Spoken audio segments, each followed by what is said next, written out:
Então, passando para versículo 3, nós temos aqui o Novo Testamento à nossa disposição. Veja só. Se alguém ensina outra doutrina, se não conforma com as sãs palavras de nosso Senhor Jesus Cristo, e com a doutrina que é segundo a piedade, as sãs palavras de nosso Senhor Jesus Cristo nós temos nos 4 evangelhos, mas podemos estender isto porque ele continuou ensinando através dos apóstolos. Então, o versículo todo vai abranger a doutrina que é segundo a piedade, vai abranger o Novo Testamento. Então, outra doutrina que não está de acordo com o Novo Testamento, aquele portador é soberbo, nada sabe, delira acerca de questões e contendas de palavras, que produz, nascem invejas, porfias, blasfêmias, ruins, suspeitas. Então a doutrina se manifesta como sem proveito, como falsa, porque temos visto que a boa doutrina produz piedade, vida correta. E atrás destes homens tem aquele conceito que a piedade, que coisa, né? A piedade seja causa de ganho. E aí nós temos este conceito tão lamentável que as coisas de Deus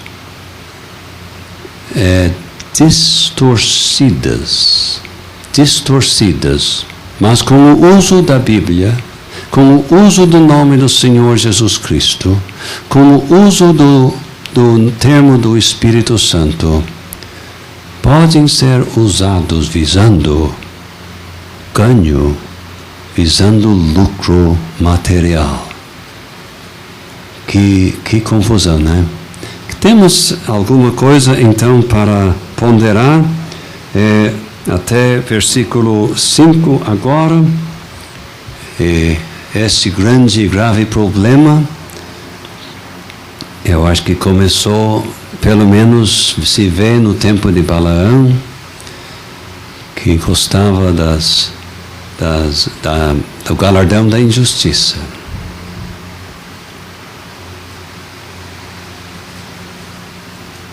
Interessante, seu Tomás, que no versículo 3 nós temos essa frase, as sãs palavras de nosso Senhor Jesus Cristo, mas temos ainda mais uma frase, e a doutrina que é segundo a piedade. Então, tem pessoas, como o senhor falou, que gostam de distorcer a palavra de Deus, e dizem que estão repetindo as palavras do Senhor Jesus Cristo, mas não é doutrina que é segundo a piedade.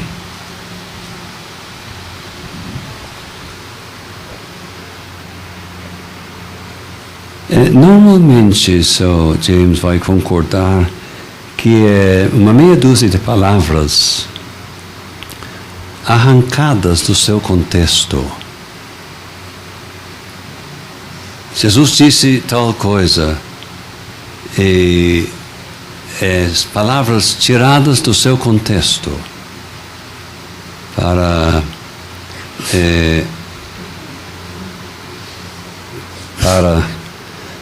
tentar declarar alguma doutrina.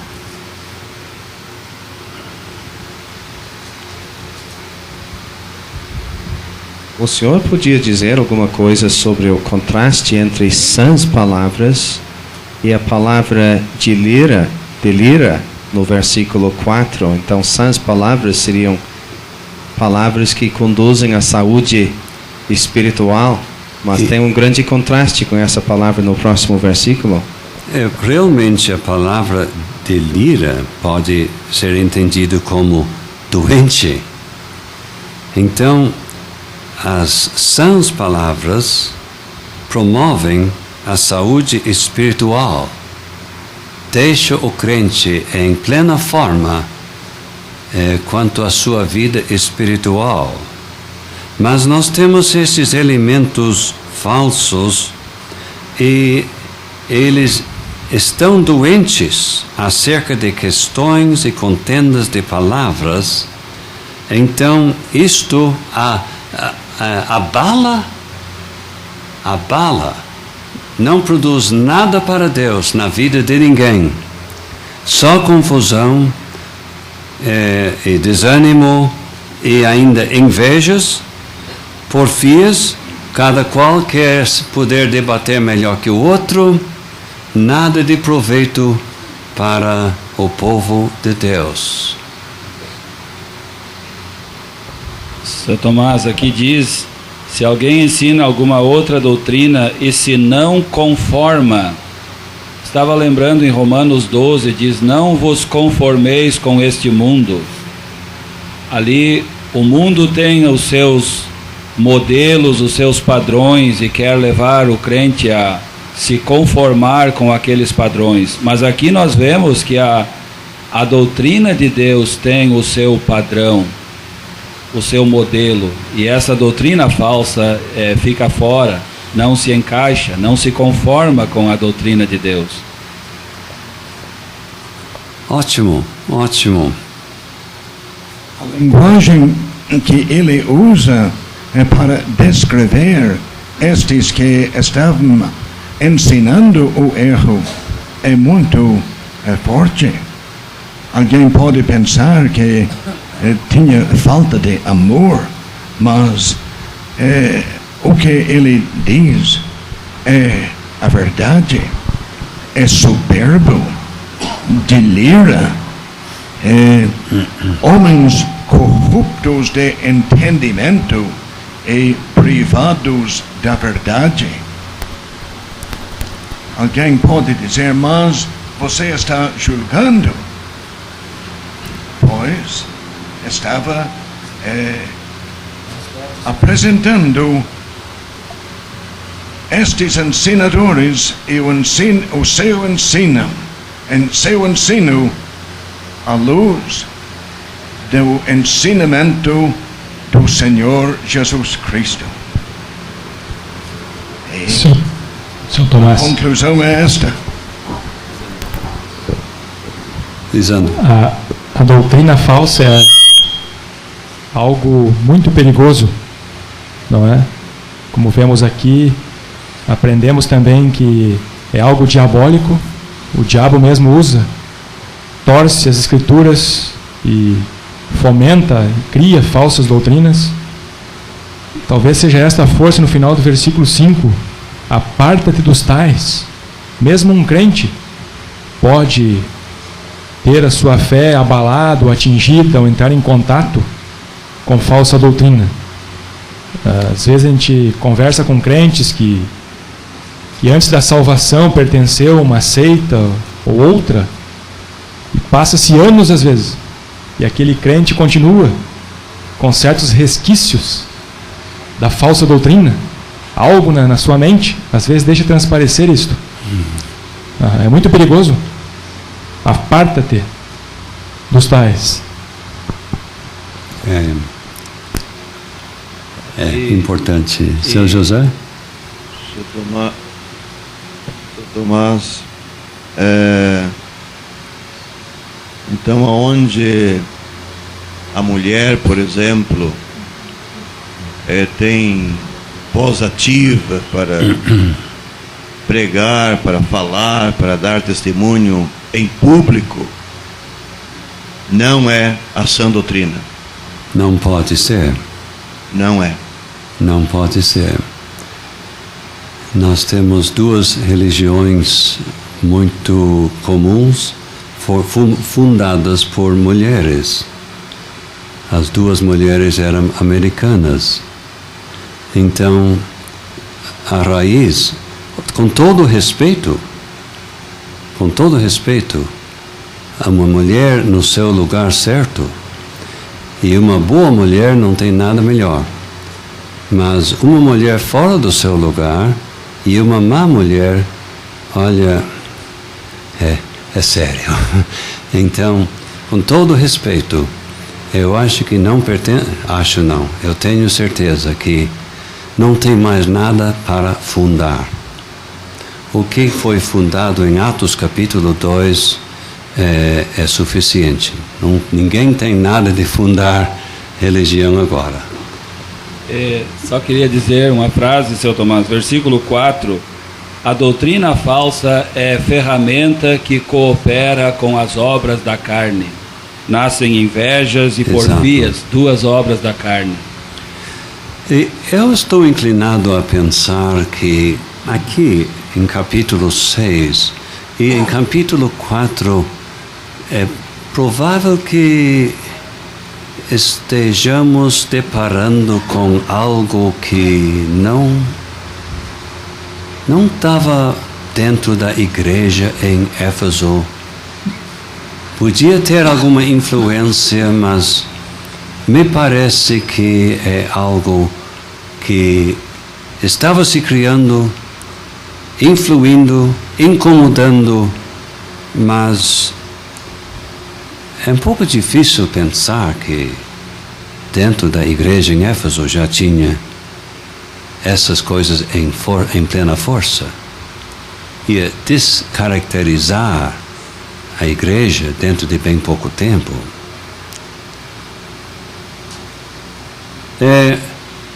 Então, eu não sei se temos muito mais. Os irmãos parecem um pouco reticentes hoje. Espero que vão se animar para participar mais um pouco. O Novo Testamento está aí para todos nós, para nós nos enraizarmos na doutrina indispensável para nós em todos os setores da vida espiritual. A doutrina da pessoa de Cristo, da salvação, da segurança eterna do salvo, da vinda do Senhor, do plano para o futuro, da igreja, o corpo de Cristo, do funcionamento de uma igreja numa cidade. Tudo isto está ali no Novo Testamento e nós devemos realmente, que eu vou dizer, estudar e meditar a fundo para estarmos bem a par da sã doutrina.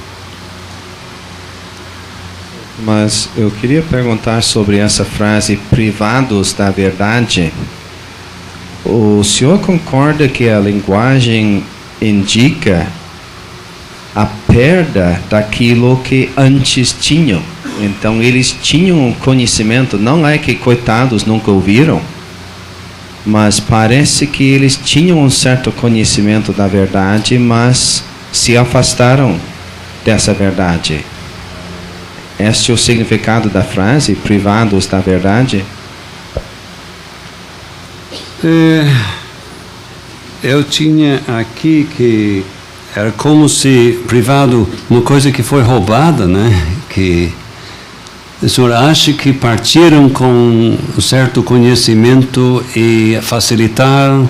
E quem sabe permitiram que outros o corrompessem e tirassem aquela verdade que tinham. Mas parece que tinham contato com a verdade antes dessa situação que nós temos aqui. Pois não. Uhum. Então, Sr. James, é possível qualquer um de nós facilitando ou fazendo contatos prejudiciais facilitar quanto à doutrina e talvez ficar na dúvida, tomara que enfim, se convença novamente da realidade da verdade, porque quando há um desvio da verdade, dificilmente há recuperação. Quer comentar? Então, só queria destacar de novo o que nós já ouvimos. Aparte-te dos tais. Este é o caminho seguro para nós evitar este grande perigo nas nossas vidas. Temos que nos afastar de pessoas que não têm a verdade, que não querem a verdade. Não travar discussões. Não.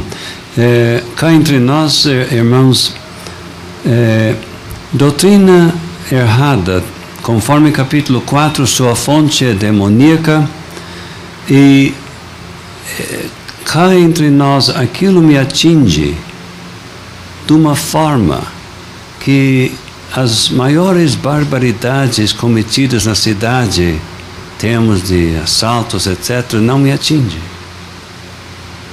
Doutrina errada, falsa, que atinge a Cristo, que atinge a salvação. Aquilo tem um efeito na minha pessoa que não tem as piores barbaridades no mundo de crime. Alguém pode estranhar isto, mas eu estou falando com sinceridade. Só para completar, e nada satisfaz como abraçar com as duas mãos mais e mais e mais da verdade. O efeito daí é o contrário, aquece o coração, anima e prepara a gente para enfrentar a luta. Tomás, nós sempre lemos, tanto aqui em Timóteo como em Tito, de instar, pregar a palavra, a verdade, mas em Tito também nós aprendemos a não entrar em questões loucas, de genealogias, ao homem herege após uma ou outra demonstração, evita-o. Devemos, como já está sendo dito, nos firmar na verdade, pregar a verdade, a sã doutrina, mas não entrar em questões como estes que querem falar bobagens. Isto só prejudica. Não sei se... Exato. Aquela passagem em Tito admite a possibilidade de fazer uma certa tentativa com certas pessoas que de repente deem ouvidos, mas conforme acabou de citar, não pode ir muito longe. Teimando no seu erro, então tem que se apartar. Seu Luiz? Não? Seu Tomás, Foi não. eu visitei em Santa Cruz um homem, ele é irmão de uma falecida irmã em Cristo. Esse homem é um leitor da Bíblia há muitos anos, conhece muita coisa da palavra de Deus, dá para conversar com ele, a gente vê que ele lê a Bíblia, mas visitando esse homem, eu ouvi ele dizer erros dos mais sérios contra os fundamentos da santa palavra de Deus. E eu pensei saindo, olha, que perigo uma pessoa assim pode ser. Um homem gentil, fala muito manso, uma linguagem agradável, conhece muita coisa da Bíblia, mas é cheio de erros dentro dele. Tem muita coisa para se aprender ali. Mas eu me esqueço que eu ia dizer. Eu sei que Ário, o lamentável propagador do erro concernente ao Senhor Jesus Cristo, no século IV, ele era um homem super gentil, com uma voz tão suave e com habilidade para fazer um discurso cativante, mas negando a divindade do Senhor Jesus Cristo. Balaão podia fazer cada discurso e dizer muita coisa certa, mas Balaão era um falso profeta. Obrigado, Roberto. Alguém tem mais alguma coisa a dizer sobre a cautela que devemos ter com falsa doutrina? João? Podia dizer mais alguma coisa sobre essa ideia que estes homens tinham, cuidando que a piedade seja causa de ganho? Creio que por isso logo Paulo vai entrar neste grande assunto da relação correta entre o crente e o dinheiro, à luz da ideia que estes homens tinham. Mas que ideia estranha eles tinham, cuidando que a piedade seja causa de ganho. A qualidade de piedade adotado por eles não seria aquela piedade que foi explicado para nós pelo nosso irmão Samuel. Ele está aí, né? Não seria que ele explicou, seria a qualidade fabricada por eles.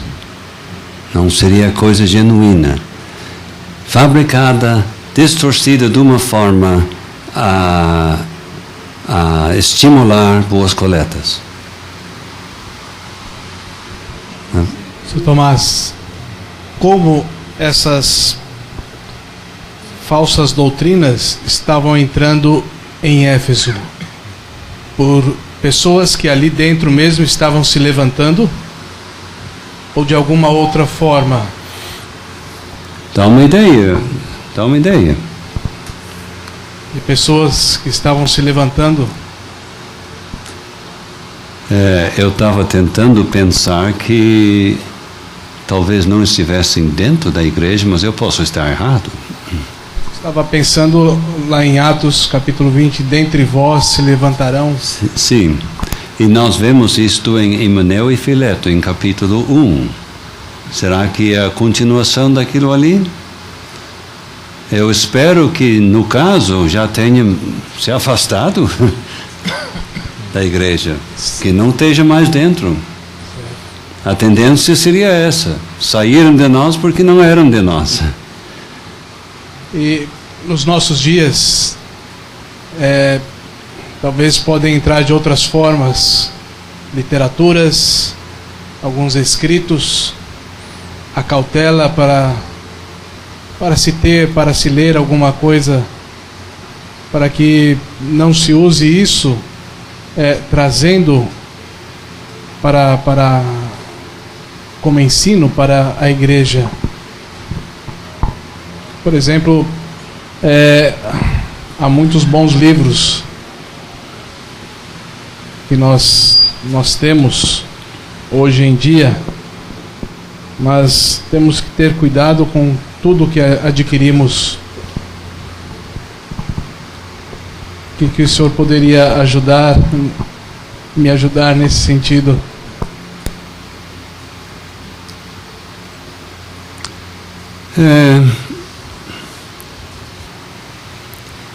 Eu estou muito contente que nosso irmão coloca à disposição para venda livros que realmente em que podemos ter confiança, sempre com a ressalva que não, o melhor livro que está à venda não é a Bíblia. A Bíblia é perfeita, o livro não é inspirado. Então, contatos podem ser prejudiciais. E o problema poderia advir de pessoas que dizem que se reúnem da mesma maneira de vocês, mesma coisa, mas as senhoras cobrem a cabeça nas reuniões. Não, isso aí, abrimos mão daquilo 30 anos atrás. Não, vocês estão quadrados. Então, erros pode avançar de perto, não de longe, de algo que quer ser semelhante ou igual. E crentes fracos podem se constranger, mas será mesmo? É só um exemplo. E antes de despachar o assunto, Marco, deseja acrescentar por mais alguma coisa sobre literatura ou sobre qualquer maneira que pode penetrar o erro? Sem dúvida, há bons livros que são vendidos pelos irmãos aqui, e eu creio que de confiança. Isso é bom procurar a orientação, muitas vezes para a ajuda de um livro, de um assunto, com irmãos experientes nesse sentido. E outra questão de como pode penetrar, eu tenho pensado na preocupação de oferecer a plataforma para alguém sem conhecê-lo, sem saber, para que não possa trazer prejuízo para a igreja no futuro. Importante. Voltando ao assunto de literatura, eu gosto de aplicar um versículo de 1 Tessalonicenses capítulo 5, versículo 21, onde lemos: examinai tudo, retende o bem. Para mim é um princípio bom, pegando qualquer livro, a não ser a Bíblia, os melhores livros, vamos ficar com isso na mente. Examinai tudo, retende o bem. Ótimo. Luiz? Por outro lado, existem muitas livrarias evangélicas e que a gente sabe que tem livros que não são recomendáveis. Então é importante, em cima de tudo que foi dito, ter o cuidado e, se possível, se informar a respeito com o irmão de mais experiência, quando procurando tais livros que podem induzir, porque aquela máxima, né? O erro, muitas vezes mencionado, acaba para a pessoa se tornando verdade. Então é muito perigoso essa questão da literatura sem a confiança que nós temos, por exemplo, nos livros vendidos pelo nosso irmão. Se você gostou deste vídeo, deixe seu joinha, isso nos ajudará a divulgá-lo. Também não se esqueça de inscrever-se em nosso canal, ative o sininho das notificações para que você receba os novos vídeos, deixe seus comentários. Obrigado por assistir este vídeo.